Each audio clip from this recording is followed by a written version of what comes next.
परम भक्त हुए भगवान के, उनका नाम था कुआ जी। क्या नाम था? कुआ जी। उनका नाम कुआ इसलिए पड़ा, उसके पीछे भी एक कथा है। तो कुआ जी जो थे, ये एक मट्टी के बर्तन बनाने वाले व्यक्ति थे। क्या बोलते हैं उन्हें? कुम्हार। कुम्हार थे कुआ जी। पर इनका नियम इतना था, ऐसा था कि ये उतने ही बर्तन बनाते थे जिनसे इनका, इनकी पत्नी का पेट भर जाए, और अगर दो चार महात्मा कभी इनके गांव में आ जाएं तो उनको ये प्रसाद पवा सकें। बस इतने ही बर्तन बेचते थे। मतलब आज की व्यवस्था इनकी, इनकी पत्नी की, और अगर संत महात्मा कोई आ जाए तो उनको पवाने की। बस कल की व्यवस्था के अनुरूप आज धन संचन नहीं करते थे। भगवान के मन में आया कि कुआ जी इतने बड़े भक्त हैं, इनका यश मुझे ही करना होगा संसार में। सोच लो, ठाकुर जी के चिंतन में आ गए। ठाकुर जी ने मन बना लिया कि कुआ जी का यश मुझे करवाना है। और भगवान ने एक दिन ऐसी लीला की कि कुआ जी महाराज सुबह सुबह उठ करके बर्तन बेच करके आए मिट्टी के, और उससे जो धन प्राप्त हुआ, अपने लिए, अपनी पत्नी के लिए प्रसाद सिद्ध कर लिया, दो चार महात्माओं के लिए प्रसाद सिद्ध कर लिया। लेकिन आज इनके द्वार पर 200 महात्मा आ गए। ठाकुर जी ऐसी परीक्षा लेते हैं। जब ठाकुर जी को ठोक बजा करके किसी को भक्त का अनुभव करना होता है कि ये उचित है कि नहीं, उसकी ऐसी परिस्थिति प्रकट कर देते हैं कि उस परिस्थिति से वो घबरा जाए। और जैसे ही व्यक्ति घबराता है, ठाकुर जी समझ जाते हैं कि भाई कच्चा है, पक्का नहीं है, घबरा गया। परीक्षा से घबराए ना, परिस्थिति से घबराए ना। 200 वैष्णवों को जैसे ही अपने द्वार पर देखा, कुआ जी घबराए नहीं। अपनी पत्नी से कहने लगे, देवी आज कितनी बड़ी कृपा, आज तक इतने वर्षों में 2 महात्मा, 4 महात्मा, 5 महात्मा से ज्यादा प्रत्येक दिन हमारे द्वार पर नहीं आए, लेकिन आज कितनी बड़ी पूंजी हमारी, इतने बड़े गांव में हमारे द्वार पर 200 महात्मा आए। पत्नी ने कहा, आ तो गए, पर इनको पवाएंगे कैसे? बोले कि वो सब व्यवस्था ठाकुर जी देखेंगे, आप तो बस इनको बैठाओ। बैठा दिया। बोले महाराज आप लोग आए हैं, अब आप भी जानते हैं कि एक परिवार में 200 लोगों को पवाने की व्यवस्था तो नहीं होती, तो इसलिए थोड़ी प्रतीक्षा करनी पड़ेगी। मैं जाऊं बाजार से कुछ ले आऊं सामग्री, तब तक आप स्नान ध्यान संध्या वंदन करो, और पत्नी बढ़िया प्रसादी बनाएगी, फिर आप लोग पाइएगा। कुआ जी महाराज तुरंत घर से निकल करके गए, जो नगर सेठ थे उनके पास गए, और नगर सेठ जी से जाकर के कहा कि आप मुझे कुछ धनराशि दे दीजिए। नगर सेठ जी बोले, भाई पिछली धनराशि तो अभी तक चुका नहीं पाए तुम, और कितनी धनराशि चाहिए तुमको? बोले 200 लोगों को प्रसाद पवाना है, उतनी धनराशि चाहिए। और कुआ जी ने हाथ जोड़ करके क्या कहा कि महात्मा 2 बातें सुन लीजिए हमारी। नगर सेठ जी से कहा, पहली बात, मेरे पास धन है नहीं तो मैं चुका नहीं पाऊंगा, ये मैं पहले ही बता रहा हूं। दूसरी बात, मेरे द्वार पर जो 200 महात्मा आए हैं, अगर उन्होंने प्रसाद नहीं पाया तो मैं प्राण त्याग दूंगा। सेठ जी बोले, तुम धमकी दे रहे हो हमको? एक तो हमसे पैसा मांग रहे हो, ऊपर से कह रहे हो मैं लौटा नहीं पाऊंगा, ऊपर से कहते हो कि नहीं दिया तो मैं प्राण त्याग दूंगा। तो कुआ जी कहते हैं कि धन चुकाने का एक और तरीका है। बोले क्या? आप मुझसे अपने घर में कोई काम करवा लीजिए, मुझसे परिश्रम करवा लीजिए, और उस परिश्रम के बदले मुझे 200 महात्माओं को प्रसाद पवाने के लिए धन दे दीजिए। परिश्रम कर दूंगा मैं आपके यहां, पर धन नहीं लौटा पाऊंगा। तो सेठ जी मान गए। सेठ जी ने कहा, तो फिर ठीक है, एक काम करो। बोले क्या? हमारे घर में जल की व्यवस्था नहीं है, हमको जल लेने के लिए पोखर तालाब में जाना पड़ता है हमारी घर की बहू बेटियों को। पीछे कुछ जमीन हमारी बची है, तुम वहां पर कुआं खोदोगे अकेले, और कुआं खोद करके उसमें जल का स्रोत जब तक नहीं निकल आए तब तक खोदते रहोगे। और कुआं में पानी ऐसी थोड़ी आ जाता है कि 2, 4, 10 फीट में आ जाए। शर्त है तुम और तुम्हारी पत्नी, तुम ही दोनों कुआं बनाओगे। कुआं जी बोले मुझे स्वीकार है, पर अभी मुझे धन दे दीजिए, मुझे संतों की सेवा करनी। सेठ जी ने धन दिया, नाचते गाते हुए गए, सब सामग्री लेकर के घर पहुंचे, झरा भंडारा किया, 200 महात्माओं को बढ़िया मालपुआ, खीर और सब्जी पूड़ी आदि सब प्रेम से पवाई। पत्नी बोली आप इतना सामान कहां से लेके आए, कैसे लेके आए? बोले देवी कोई टेंशन की बात नहीं है, इसका मैं परिश्रम करूंगा ना। बोले कैसे परिश्रम करोगे? बोले सेठ जी ने कहा है कुआं खोद देना, तो उनके यहां कुआं खोदेंगे। महात्मा तो प्रसाद पाकर के चले गए। यहां पर अगले दिन ही कुआं जी पहुंच गए और पहुंच करके अपनी पत्नी के साथ में अब कुआं जी खोदते हैं और जितना मिट्टी होती है परात में भरते हैं, पत्नी को देते हैं, दूर फेंक करके पत्नी आती है। अब कमाई नहीं हो रही है इनकी, दोनों पति पत्नी भूखे रहते हैं। क्यों? ये तो परिश्रम दे रहे हैं और कमाई होती है मिट्टी के बर्तन बना के बेचने से। वो कैसे करें? घर में कोई और सदस्य है नहीं, 3-3 दिन 4-4 दिन तक कुछ भोजन को नहीं मिलता। लेकिन प्रसन्न मुद्रा में हरि स्मरण करते हैं, हरि का भजन करते हैं, ठाकुर जी का नाम लेते हैं और प्रेम से कुआं खोद रहे हैं। 4-5 दिन बाद कोई कुछ दे देता है तो दोनों आधा आधा खा लेते। हम आपको बता रहे हैं कि ठाकुर जी कैसों का स्मरण करते हैं। एक बात निश्चित है, आपको माननी पड़ेगी, अगर जीवन में कठिन परीक्षा आई है तो इसका मतलब ये समझ लीजिए ठाकुर जी मिस कॉल मार रहे हैं आपको, ठाकुर जी याद कर रहे हैं। अगर बहुत स्मूथ लाइफ चल रही है, सुबह नाश्ता कर लेते हैं, दोपहर में भोजन कर लेते हैं, रात्रि डिनर करके बढ़िया प्रेम से तान दुपट्टा सोते हैं, एसी चला के, हीटर चला के, बहुत बढ़िया नींद आ जाती है, कोई डिस्टरबेंस नहीं है, कोई टेंशन नहीं, कोई सिर पर भार नहीं है, सब कुछ बहुत बढ़िया है, तो इसका मतलब ठाकुर जी ने ब्लॉक मार रखे हो, आप देख ही नहीं रहे, आपका नंबर ही नहीं आ रहा ठाकुर जी के आगे, इसीलिए तो सब बढ़िया चल रहा है। भाई टीचर की दृष्टि में आओगे तभी तो परीक्षा होगी। अब आप क्लास में ही छुप करके पीछे बैठे हो तो टीचर आपको उठाएगा ही नहीं, कुछ पूछेगा ही नहीं आपसे। अगर जीवन में परीक्षा नहीं है तो इसका मतलब आप छुप गए हो, ठाकुर जी को दिख नहीं रहे हो या ठाकुर जी देख नहीं रहे हैं।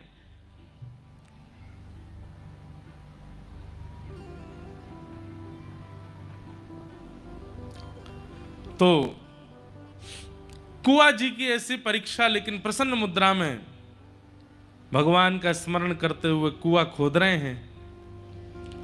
खोदते खोदते खोदते खोदते जल का स्रोत आ गया, कुछ फीट भीतर चले गए। पत्नी को बार बार मिट्टी ऊपर देते थे। पत्नी से कहा देवी देखो जल का स्रोत आ गया, अब कुछ दिन और फिर उसके बाद ये कुआं निर्माण हो जाएगा। पत्नी भी बड़ी प्रसन्न हो गई, इतने दिन हो गए, घर में व्यापार भी नहीं हुआ, कुछ काम धंधा भी नहीं हुआ, भोजन पानी भी नहीं चल रहा है, अब बढ़िया कुआं बन जाएगा तो हम फिर से बर्तन बेचेंगे, धन कमाएंगे। मिट्टी फेंकने के लिए जैसे ही पत्नी गई तो जल इतना ज्यादा आ चुका था कि उस जल के आगमन से आसपास जो मिट्टी थी वो गीली होकर के धंस गई और फिटों नीचे कुआं जी धंस गए, दब गए और उसी के नीचे ही रह गए। जैसे ही जाकर के देखा सारी मिट्टी नीचे गिर गई है और कुआं जी उसके नीचे दब गए हैं। अब अकेली कितना उसमें से निकाली मिट्टी, खूब पहले तो फावड़े से खुद ही खोदने लगी, लेकिन वो तो पूरा ही भर चुका था। दौड़ी दौड़ी सेठ जी के पास गई, बोले सेठ जी मेरे पति को निकाल दीजिए, देखिए ना वो धंस गए भीतर। पूरा गांव इकट्ठा हो गया, सब लोग योजना बना रहे हैं, यहां से खोदो, यहां से खोदो, यहां से करो, ऐसे करो। पर अंत तो गत्वा, क्योंकि कुआं जी इतने प्रसिद्ध और इतने बड़े व्यक्ति नहीं हैं, इसलिए गांव के लोगों ने कहा परिश्रम करके हम मिट्टी निकाल भी देंगे तो भी कुआं जी जीवित तो मिलेंगे नहीं, मर चुके होंगे। इतनी देर हो गई है, इतनी मिट्टी में धंस करके व्यक्ति कैसे बच सकता है। सेठ जी भी वहां से जाने लगे।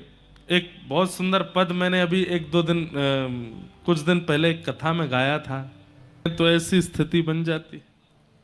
अब देखिए वहां कुआं जी, वो भी तो एक मानव है, मिट्टी के ढेर के नीचे फंस गए हैं, लेकिन गांव के लोग क्या कह रहे हैं, पत्नी को सांत्वना देते हुए कह रहे हैं, अब हम निकाल भी देंगे तो क्या फायदा, वो जीवित तो बचेंगे नहीं।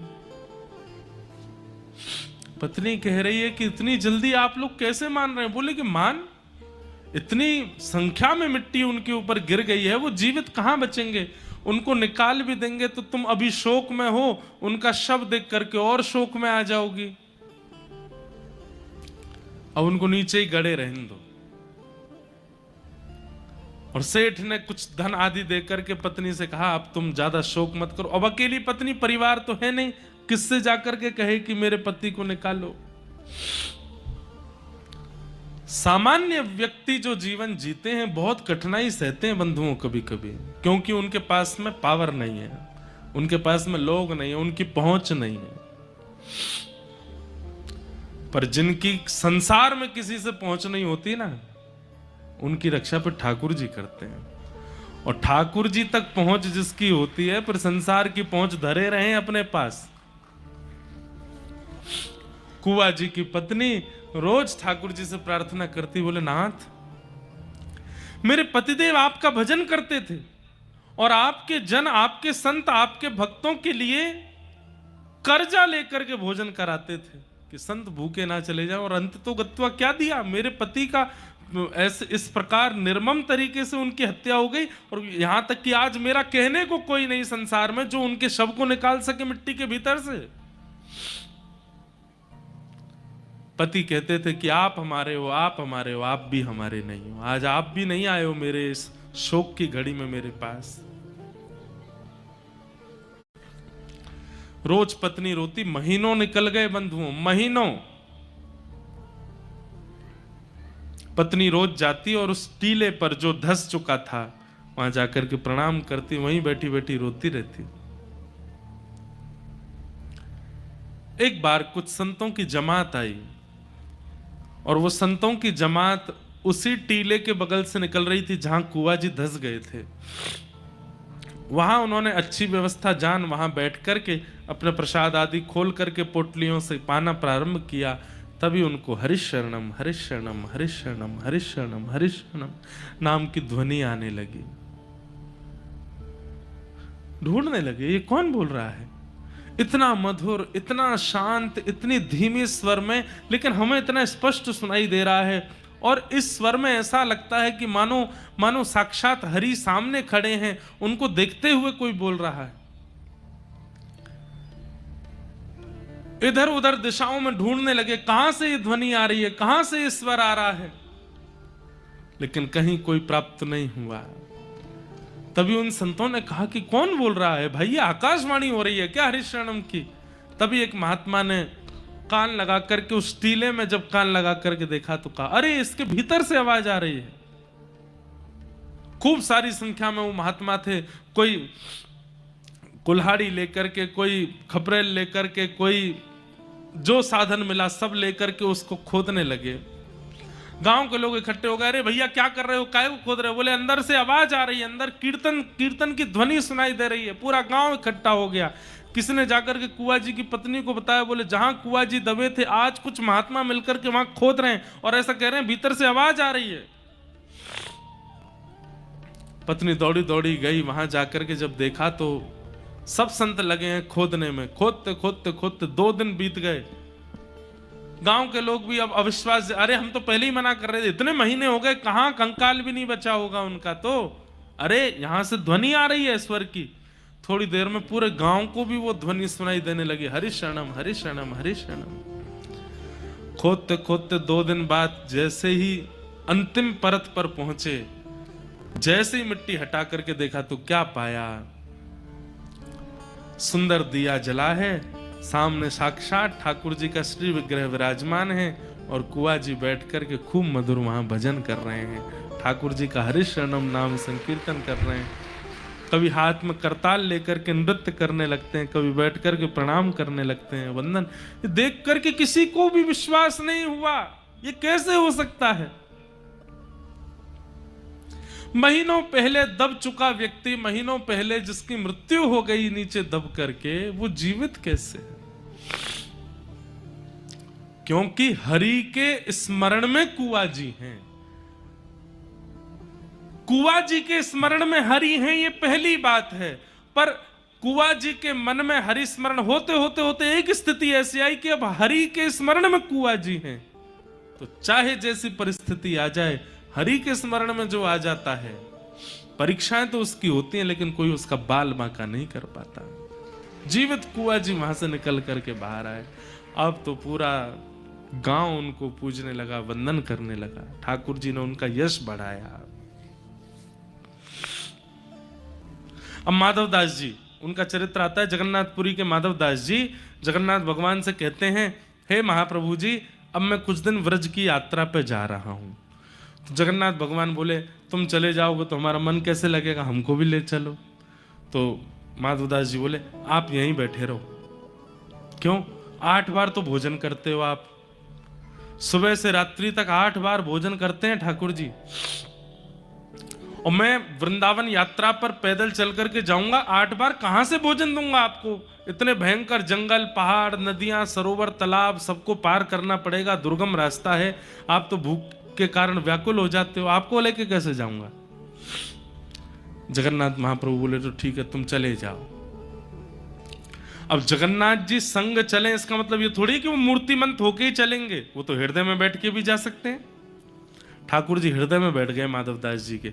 अब माधवदास जी का अभ्यास था कि 4-4 दिन तक भी भूखे रह लेते थे, लेकिन ठाकुर जी चित्त में बैठ करके माधवदास जी के साथ जाने लगे। उनको पता नहीं था। थोड़ी दूरी पहुंचे जगन्नाथपुरी से, इतनी जोर की भूख लगी माधवदास जी को। अब तो ऐसे व्याकुल हुए कि थोड़ी बहुत देर में प्रसाद नहीं मिले तो पेड़ पोड़ खाने शुरू करूं। थोड़ी देर भोजन नहीं मिला तो पत्ते खाने लगे, घास खाने लगे, सामने जो आया उसी को ही खाने लगे। और स्वयं ही आश्चर्यचकित होकर खुद से ही पूछ रहे हैं, हे माधवदास, इतनी उम्र हो गई, आज तक इतनी भूख तो तुझे कभी नहीं लगी, आज ये कैसे भूख लग रही है? क्योंकि माधवदास जी के अंदर ठाकुर जी बैठ के जा रहे हैं, ठाकुर जी को लग रही है भूख। माधवदास जी एक गांव में पहुंचे और गांव की माता जी एक कुटिया में रहती थी। उनका द्वार खटखटाया, मैया जल्दी खोलो, जल्दी खोलो।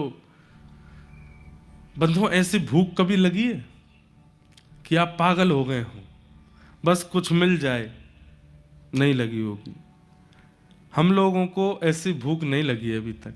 पर एक बात शास्त्रों में कहते, महाभारत कहती है, पुत्र शोक महाकष्टम। माता पिता के सामने पुत्र की मृत्यु हो जाना ये महाकष्ट है, पर इससे भी विशाल कष्ट होता है, कष्टात कष्ट करित क्षुधा। भूख लगना और भोजन का ना मिलना, उससे भी बड़ा कष्ट है। माधवदास जी की ऐसी स्थिति हो गई, गेट खटखटाने लगे। मैया बोली, अरे रुको रुको, आती हूं। द्वार खोल के देखा, कहो बाबा क्या बात है, इतने व्याकुल? मैया जो है घर में, जो है घर में मुझे खिला दो, मुझे भूख लगी है, बहुत तेज भूख लगी है। बैठो बैठो, इतने व्याकुल। बोले बैठने का मतलब जो रखा है तो बनाना नहीं है, जो रखा है दे दो, पका हुआ है, बिना पका हुआ है, जो है सब दे दो। बोले रोटी नहीं है, आटा दे दो, मैं आटा खा लूंगा। गेहूं दे दो, गेहूं चबा लूंगा, लेकिन मुझे दो। मैया बोली सब व्यवस्था है, बैठो। माधवदास जी बैठे, भोजन थाली लगा करके दी। माधवदास जी तो पाने लगे। अब भूखा व्यक्ति वो विचार नहीं करता कि रोटी को सब्जी से लगाऊं या चावल में दाल डालूं, वो तो बस खाता है। मैया बोली आराम से धीरे धीरे खाओ, और बाबा अकेले अकेले खाए जा रहे हो, इस बालक को भी खिलाओ। माधवदास जी बोले कौन बालक? तुम्हारे बगल में जो बैठा है ये बालक? कोई बालक नहीं है मेरे बगल में। अरे बाबा ऐसे कैसे बात करते हो? निश्चित कहीं से अपहरण कर लाए हो किसी मैया के प्यारे से बालक का, और कहीं मैं तुमको पकड़वा ना दूं इसलिए मेरे सामने नाटक कर रहे हो कि कोई बालक नहीं है। ऐसा सांवला सा बालक, बड़ी बड़ी आंखें इसकी, ऐसे जीभ में पानी आ रहा है, मुंह में पानी आ रहा है, तुम्हारी थाली की ओर देख रहा है, और तुम अकेले अकेले खा रहे हो, इसको नहीं पवा रहे? माधवदास जी बोले कोई बालक नहीं है मैया, मैं अकेला हूं। अरे तुम्हारे बगल में मुझे दिख रहा है, ठोड़ी पे हाथ धर के छोटा सा गदमदरा सा बालक, पीतांबरी पहने, सांवला सलोना सा तुम्हारी थाली की ओर देख रहा है, घुंघराले केश हैं। माधवदास जी समझ गए बोले ओहो, तभी मैं कहूं मुझे इतनी भूख क्यों लग रही है। जगन्नाथ जी जैसे ही कहा सोई ठाकुर जी प्रकट हो गए। बोले कहो माधवदास। बोले आप आ गए। बोले तुमको क्या लगता है कि हम स्थूल रूप में ही चलते हैं साथ में? हम सूक्ष्म रूप से तुम्हारे मन में बैठ करके वृंदावन जा रहे हैं। हमको भूख लग रही है इसलिए तुम खा रहे हो। महाराज जिन माधवदास जी को 30 दिन में वृंदावन पहुंच जाना था, 6 महीना में पहुंचे। क्यों? 10 कदम चलते हैं फिर भूख लग जाती है। फिर अपने मन से कहते हैं हे जगन्नाथ जी, नेक नेक तो सबर कर लो, कम से कम 8 बार का भोजन 4 बार कर लो। यात्रा में बहुत दिक्कत होती है, इतना खाने के बाद चला भी नहीं जाता। लोग बाग पैदल यात्रा पर जाते हैं तो 2-4 किलो वजन कम होता है। माधवदास जी जब वृंदावन पहुंचे 10 किलो वजन बढ़ गया। इतना खाते हुए गए क्योंकि ठाकुर जी चित्त में बैठ के गए। तो अगर आप ये कहते हैं कि चित्त सब जगह ठाकुर जी हैं, व्यास जी कह रहे हैं, तो चित्त में भी तो हैं, भोग लगाने की क्या आवश्यकता? अरे ठाकुर जी स्वयं कहें कि मैं चित्त में हूं, हैं तो वो सबके चित्त में, पर वो एक्टिव हैं कि नहीं वहां पर? आपके द्वारा पाया गया प्रसाद वहां स्वीकार कर रहे हैं कि नहीं, ये विशेष बात। श्रीमन चैतन्य महाप्रभु वो जब गांव गांव भ्रमण करते थे तो जो जो उनके रूप माधुरी को देखता था उसके मुख से हरिबोल शब्द का उच्चारण अपने आप प्रारंभ हो जाता था। केवल इतना ही नहीं कि केवल सांसारिक मानवों के मुख से हरिबोल बुलवाया हो। जब चैतन्य महाप्रभु वन में गए तो वन के हिंसक जीव भी जब चैतन्य महाप्रभु की ओर देखते तो वो भी हरिबोल तो नहीं बोल सकते, लेकिन 4 पैरों पर चलने वाले 2 भुजा उठा करके वो भी नृत्य करते थे महाप्रभु जी को देख के। इसका मतलब क्या है? आप भक्त हैं, आपका ऑरा बताता है, आपका स्वभाव बताता है, आपकी उपस्थिति बताती है कि आप भक्त हैं कि नहीं। कई लोग मेरे से मिलने आते हैं, हम आपको सत्य बता रहे हैं, कई लोग ऐसे आते हैं जीवन में, वो जब मिलने के लिए आते हैं उनके उपस्थित होते ही, कमरा में आते ही, या वो जब भी मिलने आते हैं उनके आते ही हम जितने भक्ति भाव में सब खत्म हो जाती है। समझ में आ जाता है कि भाई महासंसारी हैं जो सामने बैठे हैं। फिर उनसे हम नियम कुछ ना कुछ पूछते हैं 1-2 बात और वो सत्य निकल आती है। पहला प्रश्न होता है कि मांस खाते हैं आप? कहीं ना कहीं से नहीं नहीं महाराज जी पहले खाते थे। मैंने कहा पहले खाते अब खाते बात एक ही है। मदिरा आदि पी लेते हैं? नहीं नहीं पहले वो भी छोड़ छाड़ दिया अब नहीं। सामने तो सब ऐसे ही बोलते हैं, पर मैंने अनुभव किया है और ये भक्ति करने के बाद आपको भी अनुभव होने लग जाएगा कि इस प्रकार विषय वासना में रहने वाले लोग, पर स्त्रियों के प्रति कुदृष्टि रखने वाले, छल कपट करने वाले, मांस मदिरा आदि, ये जब जब आपके सामने आएंगे आपको घबराहट होगी और आपका मन होगा कि या तो मैं इसको भक्त बनाऊं या मैं ही उठ के चला जाऊं। पर एक स्थिति ऐसी आएगी, आपकी भक्ति ऐसी हो जाएगी कि आप उसके सामने से उठ के नहीं जाओगे, आप उसको भक्त बना के जाओगे। नित्यानंद महाप्रभु बलराम जी के अवतार माने जाते हैं कलिकाल में। श्री चैतन्य महाप्रभु श्री ठाकुर जी के अवतार हैं और नित्यानंद महाप्रभु बलराम जी के अवतार हैं।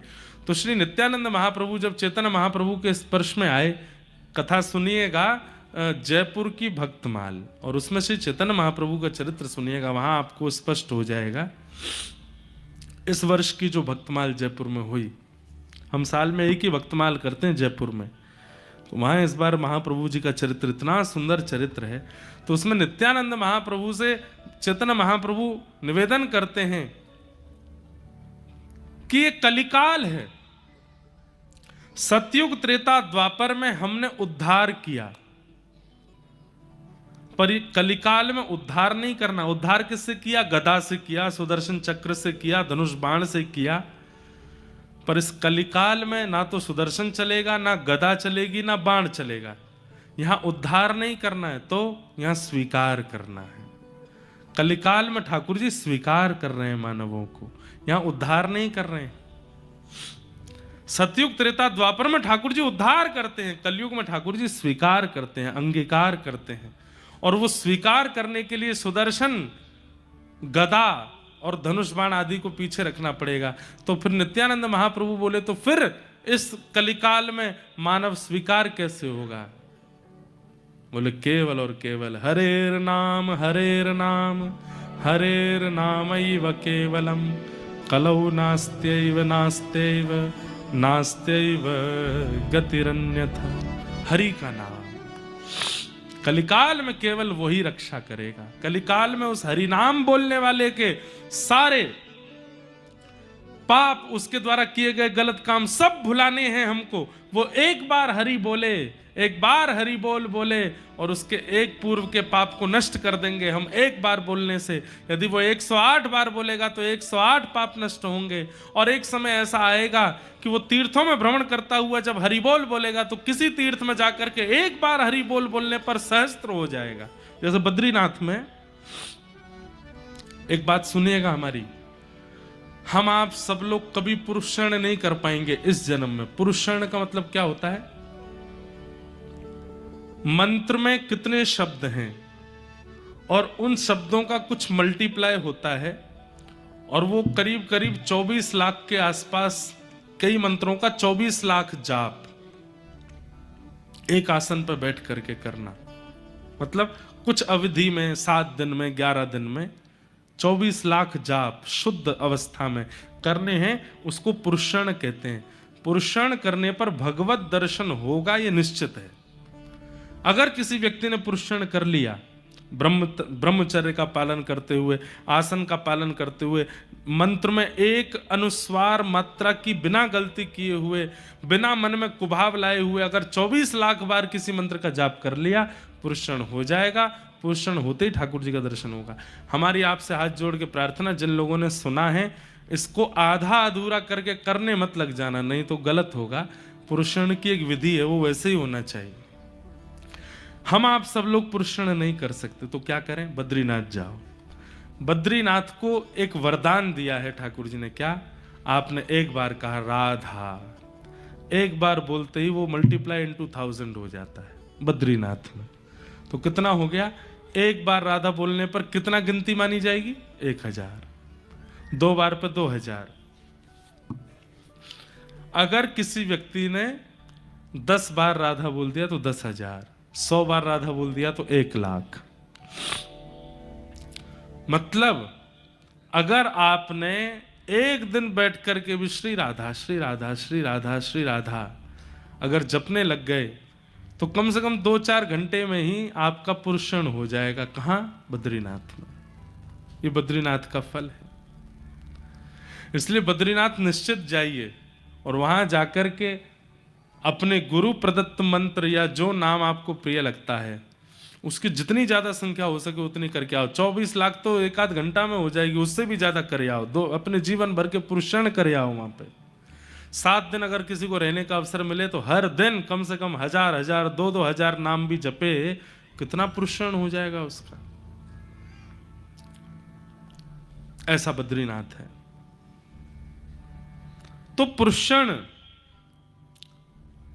करने से सोचो, अगर किसी व्यक्ति ने बद्रीनाथ में जाकर के 24 लाख नाम कर लिया तो इतने तो पाप नहीं किए होंगे उसने जीवन में, सब खत्म हो जाएंगे।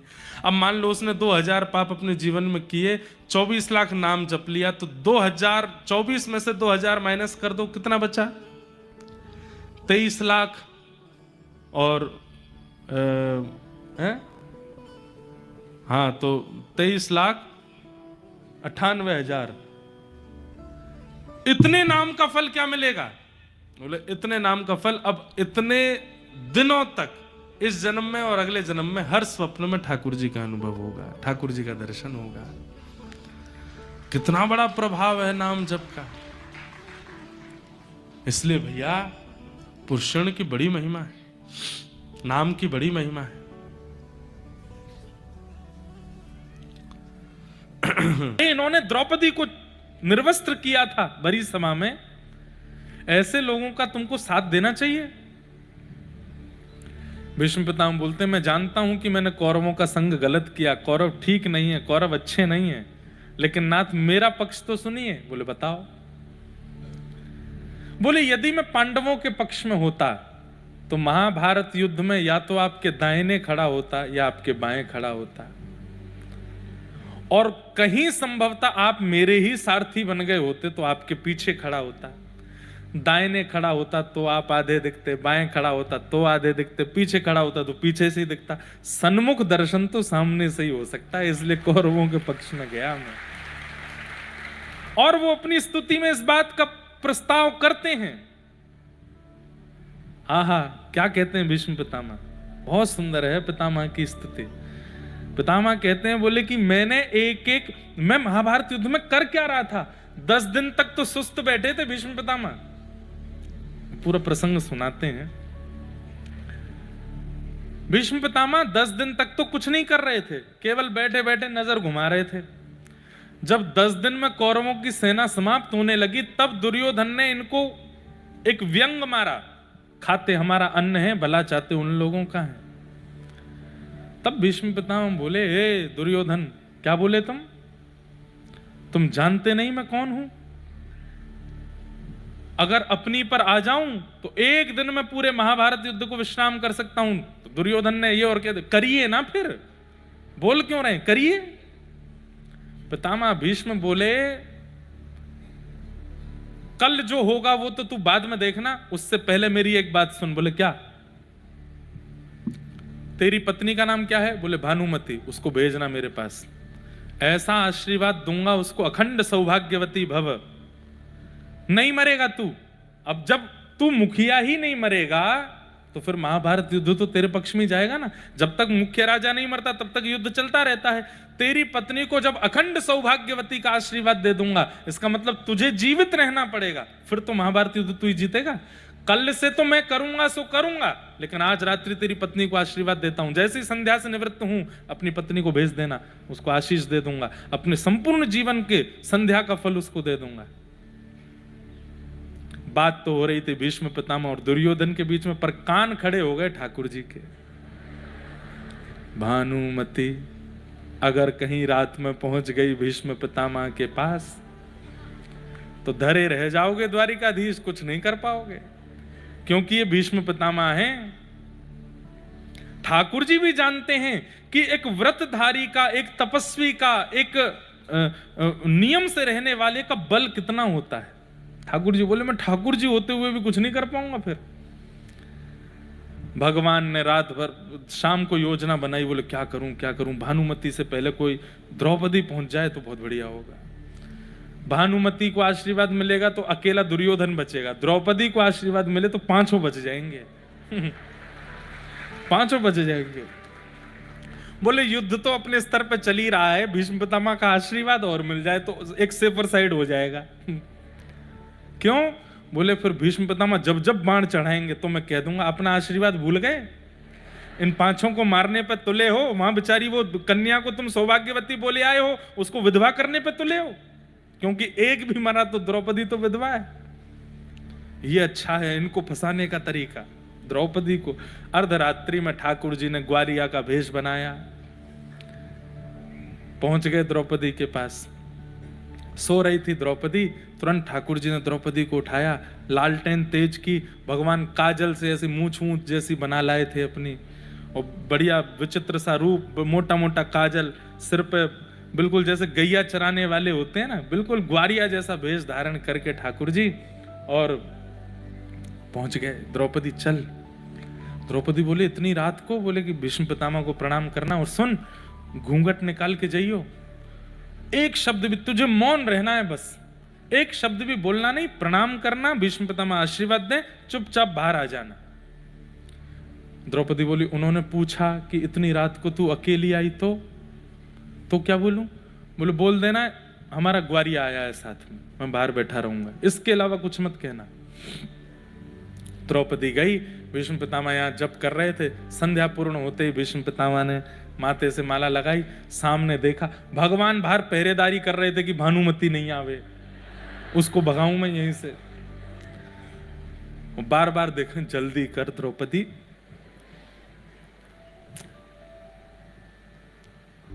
कितना प्रेम करते हैं ठाकुर जी अपने भक्तों से, क्या क्या कर देते हैं। और आपको बताऊं, एक प्रसंग तो ऐसा भी आता है कि द्रौपदी को चलने में देरी हो रही थी, तो ठाकुर जी बोले क्यों नहीं चल पा रही, तो वो बोलती कि मैं ऐसी जूती पहन के आई कि इसमें तेज नहीं चल सकती। तो ठाकुर जी बोले पैर उठा, उसकी दोनों जूतियां उठा करके ठाकुर जी ने अपने बगल में दबा ली, बोले अब चल।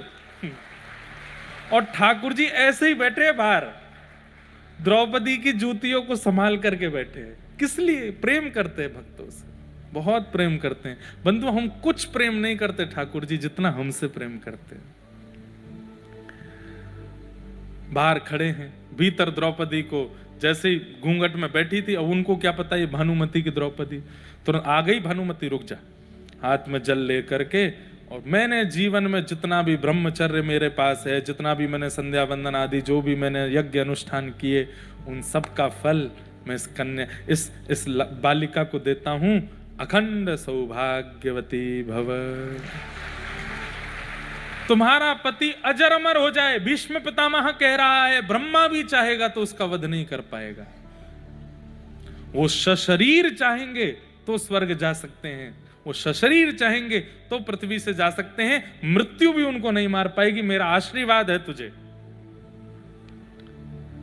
जैसे ही सुना, द्रौपदी बोली ये उम्मीद नहीं थी मुझे, भीष्म पितामह ये आशीर्वाद देंगे। ये तो मेरे पांचों के प्राण खाने में सबसे आगे रहते हैं, पांचों के पीछे रथ इन्हीं का दौड़ता है, और ये कह रहे हैं अखंड सौभाग्यवती भव। थोड़ा इनको जिम्मेवारी समझा दूं इनकी। फिर तुरंत द्रौपदी ने अपना घूंघट उठाया, तो याद रहे पितामह, पांचों में से एक को खरोंच भी नहीं आनी चाहिए। पितामह ने जैसे ही देखा, द्रौपदी तू कहां से आई भीतर? मैंने तो भानुमति को बुलाया था। अच्छा, और मैं आ गई तो इसमें कुछ बुराई है? पितामह मैं बहुत छोटी हूं, पर इसको आप नियति नहीं समझेंगे कि भानुमति को आना था और अचानक मेरे मन में इच्छा आ गई और मैं आशीर्वाद लेने आ गई। शायद परमात्मा भी चाहता है, प्रकृति भी चाहती है कि विजय पांडवों की हो, इसीलिए तो मुझे आशीर्वाद मिला। भीष्म पितामह के नेत्र सजल हो गए, बोलो मन से तो मैं क्या हूं ये प्रकृति जानती है। मैं रह भले ही कौरवों के पक्ष में रहा हूं, लेकिन अब विजय तो पांडवों की होगी, कोई नहीं हरा सकता। द्रौपदी बोली अच्छा मैं चलती हूं। जैसे ही द्रौपदी जाने लगी, पितामह भीष्म रुको रुको रुको, तुम अकेली आई हो यहां पे? द्रौपदी बोली अब फंसी। नहीं अकेली तो नहीं आई हूं, ग्वारिया। ग्वारिया? हम भी तो देखें ऐसा कौन सा ग्वारिया जो शेर के बाड़े में आ गया, जरा बाहर तो चलो।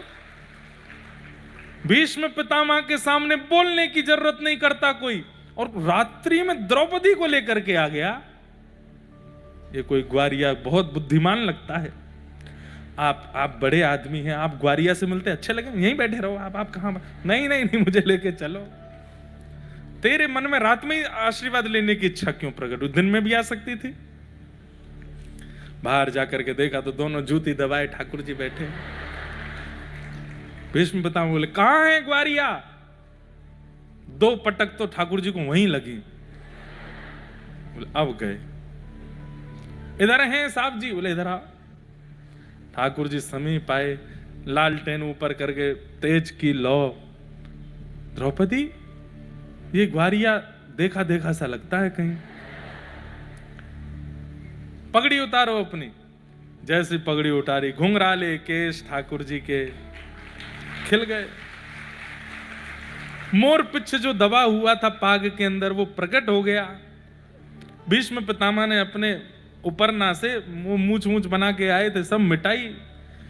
आहा, अब देखो जब मुख्य किरदार मंच पर आता है ना, तो सामने लाइटमैन तुरंत फोकस डालता है उस पर।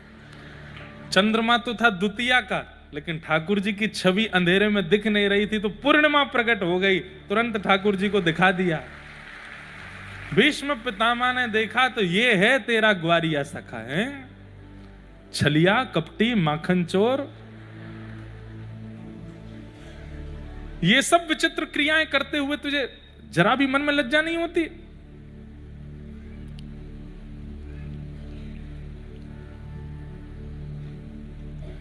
द्रौपदी मेरी बात सुनो। क्या मैंने तुझे अखंड सौभाग्यवती का आशीर्वाद दिया है, पर मैं जिम्मेदारी इसको देता हूं कि पांचों के प्राण बचाने की जिम्मेवारी इनकी है, अब ये बचाएं। आहा ऐसे भीष्म पितामह। और फिर अगले दिन से महाराज लगे, भीष्म पितामह ने भी ठान लिया, लेकर के धनुष बाण और पांचों के पीछे ही भागते हैं जहां जहां रथ जाता है। और उसमें भी विशेष रूप से अर्जुन का रथ, ठाकुर जी खूब द्रुत गति से रथ दौड़ाते हैं, कभी इधर कभी उधर। सामने देखते हैं तो भीष्म पितामह खड़े पाते हैं। भीष्म पितामह तो ठाकुर जी बोले और भी लोग हैं, वहां भी चले जाओ, तुमको अर्जुन ही मिला है। लेकिन भीष्म पितामह का केंद्र बिंदु अर्जुन नहीं है, भीष्म पितामह का केंद्र बिंदु है कि तुम शस्त्र उठाओ। तुमने प्रतिज्ञा ली है कि वासुदेव मैं शस्त्र नहीं उठाऊंगा, और मैंने भी प्रतिज्ञा ली है कि वासुदेव कर चक्र न धरहि तो तुमको मुख न दिखाऊं। लाजत है मेरी गंगा जननी, मैं शंतनु सुत न कहाऊं। भीष्म पितामह आज बाणों की सैया पे लेटे हैं, सामने ठाकुर जी आके खड़े हो गए हैं। और तभी भीष्म पितामह सजल नेत्रों से स्तुति गा रहे हैं। इतिमति रूप कल्पिता वितृष्णा, भगवत सात्वत पुंगवे, विभुम्ने स्वसुखमुपगते, क्वचिद् विहर्तुं प्रकृतिमुपेयुषि यद्भव प्रवाह, त्रिभुवन कमनं तमालवर्णं, रविकर गौरवराम्बरं, दधाने वपुरलककुला वृताननाब्जं, विजय सखेरतिरस्तु मेन वद्या। बहुत सुंदर स्तुति गाई। भीष्म पितामह कह रहे हैं कि नाथ, मेरी मति की आज इति हो गई है। इति मतलब विश्राम। मैंने जिस मति से कौरवों का संग किया उसको विश्राम करके मैं आपकी स्तुति गा रहा हूं। और भीष्म पितामह कहते हैं नाथ, जाने से पहले एक अंतिम कार्य आपसे करवाना चाहता हूं। पितामह बोले क्या? मेरी एक बेटी है कुंवारी, उसका ब्याह करना है। पिता के लिए एक बहुत बड़ा एक कार्य हो जाएगा कि वो जाने से पूर्व अपनी पुत्री का कन्यादान कर दे। पितामह, तुम तो बाल ब्रह्मचारी हो, तुम्हारी पुत्री कहां से आ गई? तब भीष्म पितामह कहते हैं कि आपने मति रूपी पुत्री दी है सबको, और ये मति रूपी पुत्री स्वयंवर करती रहती है 24 घंटा। देखो कितनी सुंदर बात। मति हमारी पुत्री है, और वो पुत्री क्या करती है? आए दिन स्वयंवर रचाती है। स्वयंवर मतलब वो स्वयं चुनती है कि मुझे इससे मिलना है, इसके पास जाना है, इसका वर्ण करना है, इसको स्वीकार करना है। किसी की मति दुर्विचारों में पड़ी रहती है, किसी फिर बदलती रहती है, कभी कहीं कभी कहीं कभी कहीं, स्वयंवर ही करती रहती, चैन नहीं कर पाती कि मेरा अपना एक ठौर है कौन सी। संसार में वही व्यक्ति हार रहा है जो अपनी मति के वर का चयन नहीं कर पाया। आज कथा हो रही है तो कथा में आ गए, कल कुछ उल्टे सीधे काम हो रहे हैं तो वहां पहुंच गए, परसों फिर कोई अनुष्ठान हुआ तो वहां भी आ गए, उसके अगले दिन फिर कहीं पर कुछ पिया पाई हुई तो वहां पहुंच गए, उसके अगले दिन कुछ अनुष्ठान मंदिर का हुआ वहां भी आ गए, गौ सेवा में भी पहुंच गए, और रात की उल्टे सीधे कामों में भी पहुंच गए। मति को एक ठौर। मैं तो एक बात कहता हूं, उस व्यक्ति का उद्धार हो ही नहीं सकता जो दोनों तरफ रहता है। वहां पर भी है, मतलब सारे विचित्र कार्यों में, और यहां पे भी है। कथा भी सुनता है लेकिन छल कपट भी करता है, कथा भी सुनता है लेकिन काम पर बिल्कुल भी वशीकरण नहीं है, कथा भी सुनता है लेकिन सारे उल्टी सीधे कामों में भी उसकी रुचि है। ऐसे व्यक्ति, वही बात है कि दो नाव पे पैर गिर जाओगे। हम कह रहे हैं भैया पूरे पूरे एक तरफ आओ, या तो पूरे पूरे ठाकुर जी के हो जाओ या पूरे पूरे संसार के ही हो जाओ, ये बीच में मत रहिए, ये बीच वाला सेक्शन मत चुनिए। भीष्म पितामह कह रहे नाथ, मेरी मति ने किसी को चुना है। कौन है? त्रिभुवन कमनम तमाल वर्णम रविकर गौरवरांबरम दधाने, जिनकी छटा पर तीनों लोक मोहित रहते हैं, जिनके रूप को देख करके सूर्य चंद्र आदि भी मोहित हो जाते हैं। अरे महाराज, ठाकुर जी मोहिनी बनकर के प्रकट हुए थे। ध्यान से सुनिए सब लोग, ठाकुर जी मोहिनी बनकर के प्रकट हुए। क्यों हुए थे सबको कथा पता है? सुन लीजिए। देवासुर संग्राम हुआ, समुद्र मंथन हुआ। समुद्र मंथन में जब अमृत कलश निकल करके आया तो दैत्य लेकर के भाग गए।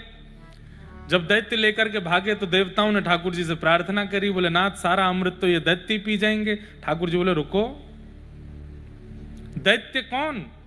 जो रूप पर आकर्षित हो जाए, जो छोटी छोटी चीजों पर आकर्षित होकर के सब अपना बंटा धार कर दे, वही तो दैत्य है। अभी आते हैं। अब ठाकुर जी रूप धारण करके आएंगे तो मोहिनी बन के आए, इतने सुंदर बन के ठाकुर जी आए, इतने सुंदर बन के आए, दैत्यों को मोहित करने आए थे, देवता भी मोहित हो गए। मोहिनी बन करके जब ठाकुर जी आए तो देवताओं में भी ऐसी स्थिति आ गई, बोले अमृत भले ही दैत्य पी लें, हम तो इनसे ब्याह करेंगे।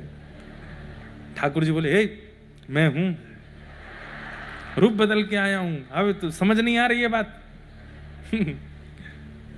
इतने सुंदर ठाकुर जी बन के आए। हमारे व्रज में तो कहते हैं लाला तैने बहुत बड़ी कृपा करी जो तू लाला बन के आयो। हे कृष्ण लला तुम होते लली तो गरे कट जाते करोड़न के। बहुत बड़ी कृपा है कि तुम लाला हो। अगर कहीं ये लाली बन करके आते,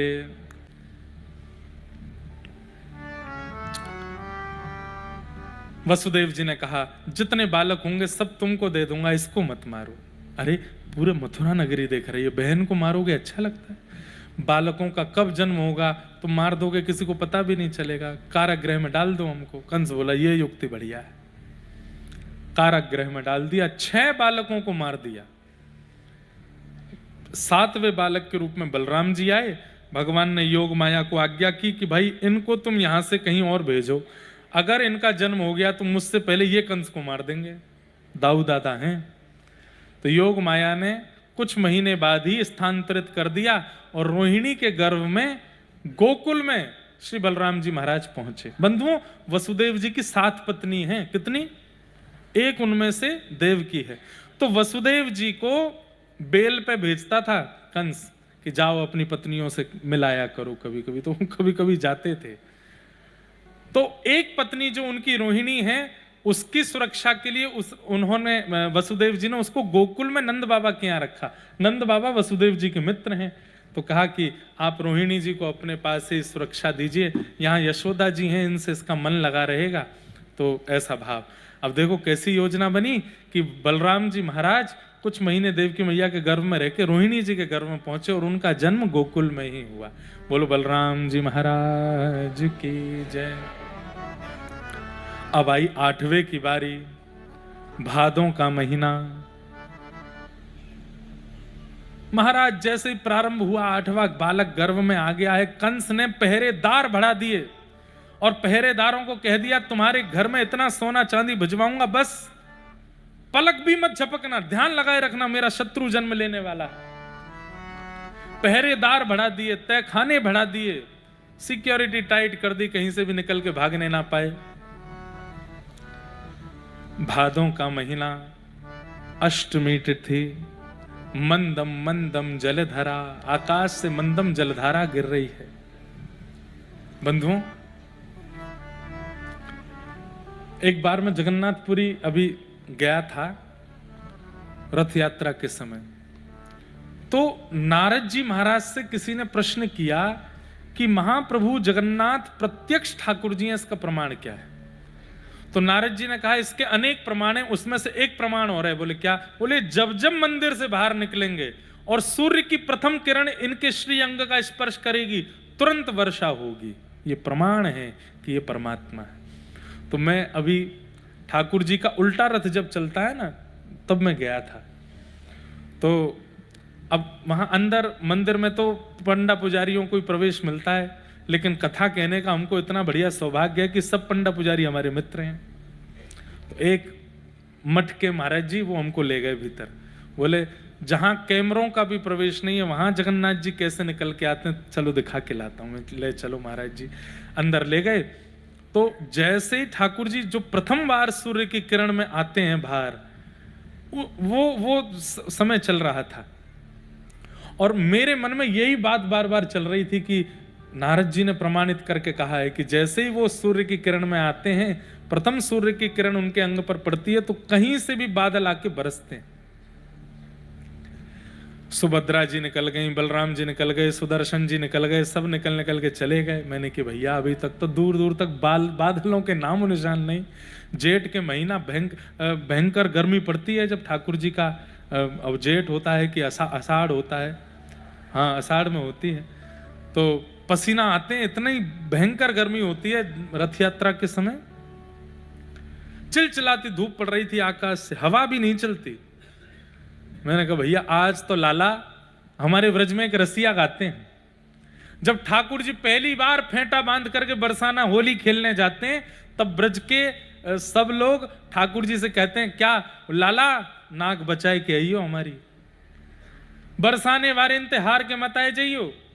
तब ब्रज के लोग एक रसिया गाते हैं, व्रज की तो है लाज मुकुट वारे, व्रज की तो है, व्रज की तो है लाज मुकुट वारे, व्रज की तो है। चंदा सूरज तेरो ध्यान धरत हैं, चंदा सूरज तेरो ध्यान धरत। एक तरफ से मधुमंगल, एक तरफ से श्रीदामा, एक तरफ मधुमंगल श्रीदामा, तनसुका मनसुका धनसुका, सब ठाकुर जी की जैसे कोई कहीं जा रहा हो तो उसका उत्साह वर्धन करते हैं ना। लाला जेल है पक्को वारो रंग श्री जी के गाल पे लगाए के आइयो, नाक मत कटवाए के आइयो। लाला देख ये रही पिचकारी तेरी फेंटा में बांध दी है मैंने, ऐसी चलाए के आइयो कि गोपी उड़ जाए सबरी। पीछे से श्रीदामा आदि कह रहे हैं फेंटा में हमने गुलाल धर दियो लाला, ऐसे उड़ाए के आइयो, आंखन में डारियो दारी किन की आंख फूट जाए। लाला हमारी लाज रख के आइयो। कैसो लाला तू? चंदा सूरज तेरो ध्यान धरत है, चंदा सूरज तेरो ध्यान धरत। अरे हाँ वारे रसिया हो वारे रसिया, अरे हाँ प्यारे छैला हो प्यारे छैला, चंदा सूरज तेरो ध्यान धरत है, चंदा सूरज तेरो ध्यान धरत हो ध्यान धरत नवलख तारे, ध्यान धरत नवलख तारे। हे ब्रज की तो है, हो ब्रज की तो है लाज मुकुट वारे, ब्रज की तो है, ब्रज की तो है लाज मुकुट वारे, ब्रज की तो है। मैं यही रसिया गा रहा था खड़े खड़े। मैंने कहा हे जगन्नाथ जी कहीं तुम बाहर आए और वर्षा नहीं हुई, क्योंकि दूर दूर तक बादल नहीं है। मैंने कहा लाला तुम बाहर आओ तो वर्षा होनी चाहिए, नहीं तो हम ब्रजवासी की नाक कट जाएगी। कोई कह जाएगा ये परमात्मा नहीं है, वर्षा नहीं हुई। ये आपको सत्य घटना बता रहे हैं इसी वर्ष की। लेकिन महाराज जैसे ही अपने आंखों देखी घटना, मेरे अभी भी रोंगटे खड़े हो रहे हैं बताने में। जैसे ही महाप्रभु जगन्नाथ जी बाहर आए, दोनों भुजा पंडा पुजारियों के ऊपर 1000 पंडा लगते हैं, ये आगे जाते हैं ऐसे पीछे आते हैं, फिर आगे ऐसे पूरे लुढ़कते हुए। जैसे ही जगन्नाथ जी बाहर पधारे, कहां से एक बादल घूमता हुआ है और रिमझिम रिमझिम रिमझिम रिमझिम वर्षा होने लगी।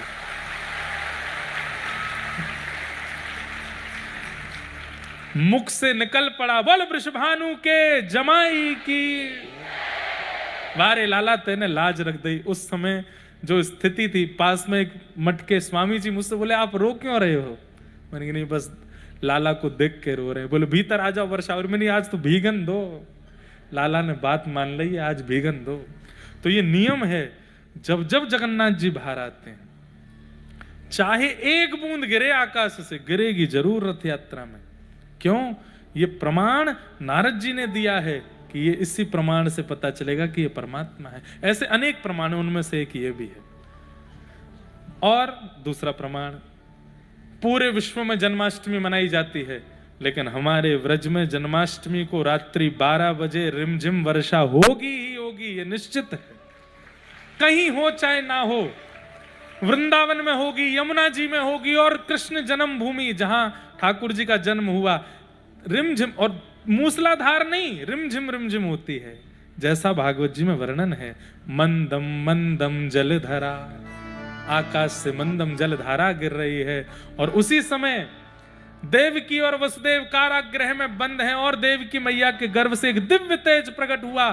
शंख चक्र गदा पद्म धारण करके चतुर्भुज रूप में नन्हे से बाल कृष्ण प्रकट हो गए। बल बाल कृष्ण लाल की जय। हाँ, कितने समझदार हो, इतनी धीरे जय बोलो कि कंस उठ ना जाए, सो रहा है ना। अरे भैया, फाफड़ा जलेबी खा के आए हो, गाठिया और हैं फाफड़ा खा के आए हो, और क्या खपता है आपके हैं खमन। देखो, सबको जो जो अच्छा लगता है सब बोल रहे हैं, लेके कोई नहीं आता हमारे लिए कथा में। भैया लाना नहीं तो मेरे पास जगह नहीं है रखने के। बल बाल कृष्ण लाल की, द्वारिकाधीश की जय। जय श्री राम, जय जय श्री राम, जय जय श्री राम। आहा, नन्हे से शंख चक्र गदा पद्म धार। बंधुओं, एक बात हमारी सुनना, देवकी मैया के गर्भ से जन्म लेने वाले ठाकुर जी का स्वरूप कैसा है? ठीक द्वारिकाधीश जैसा। आप द्वारिका में जाके दर्शन करेंगे, तमद्भुतम बालकमंबुजे क्षणम, चतुर्भुजम शंख गदायुधायुधम, श्रीवत्सलक्ष्मं गलसौभकौस्तुभम, पीतांबरम सांद्रपयोध सौभगम। देवकी मैया और वसुदेव जी ने प्रणाम किया। सब लोग इधर देखो, क्या ये खलबली नहीं मचाओ, इधर देखो, अभी कथा सुनो। देवकी मैया ने ठाकुर जी के श्री चरणों में प्रणाम किया। ठाकुर जी बोलने लगे, मैया मैं तो लाला हूं, आप मुंह को प्रणाम काहे को कर रहे हो? बोले, लाला बन के आओगे तो गोद में खिलाएंगे, आप तो पिताजी बन के आए हो, शंख चक्र गदा पद्म लेके आए हो। ठाकुर जी ने शंख चक्र गदा पद्म अंतर ध्यान कर दिए, 2 भुज वाले हो गए, छोटे से हो गए, बालक बन गए।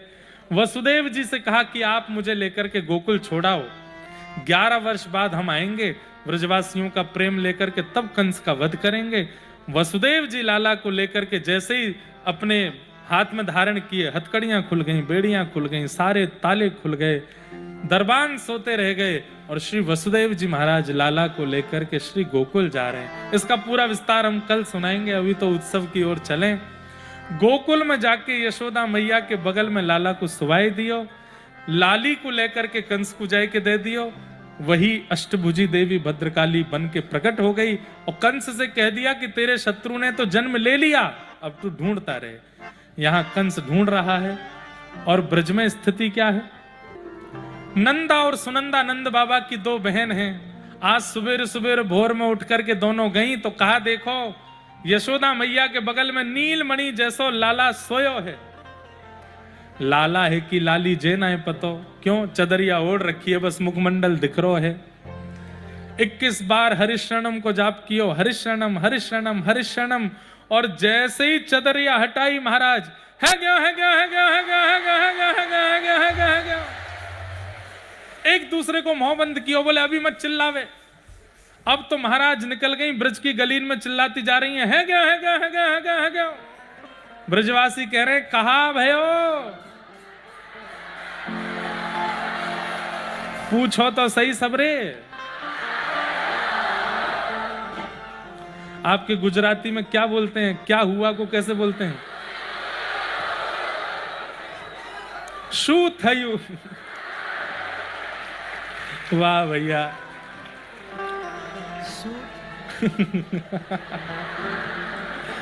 शू थयु लाला थयु हैं? ऐसे ही बोलेंगे, लाला थयु, लाला लाला थयो। वाह। अब ब्रजभाषा में ही आ जाओ। पूछो कहाँ भयो। अब तो नंदा सुनंदा दौड़ी दौड़ी नंद बाबा के पास जाके बोली, ब्रजवासीन के आशीर्वाद से, यमुना जी की कृपा से, गैयान की कृपा से नीलमणि जैसो लाला भयो है। बधाई हो, बधाई हो, बधाई हो, बधाई हो, बधाई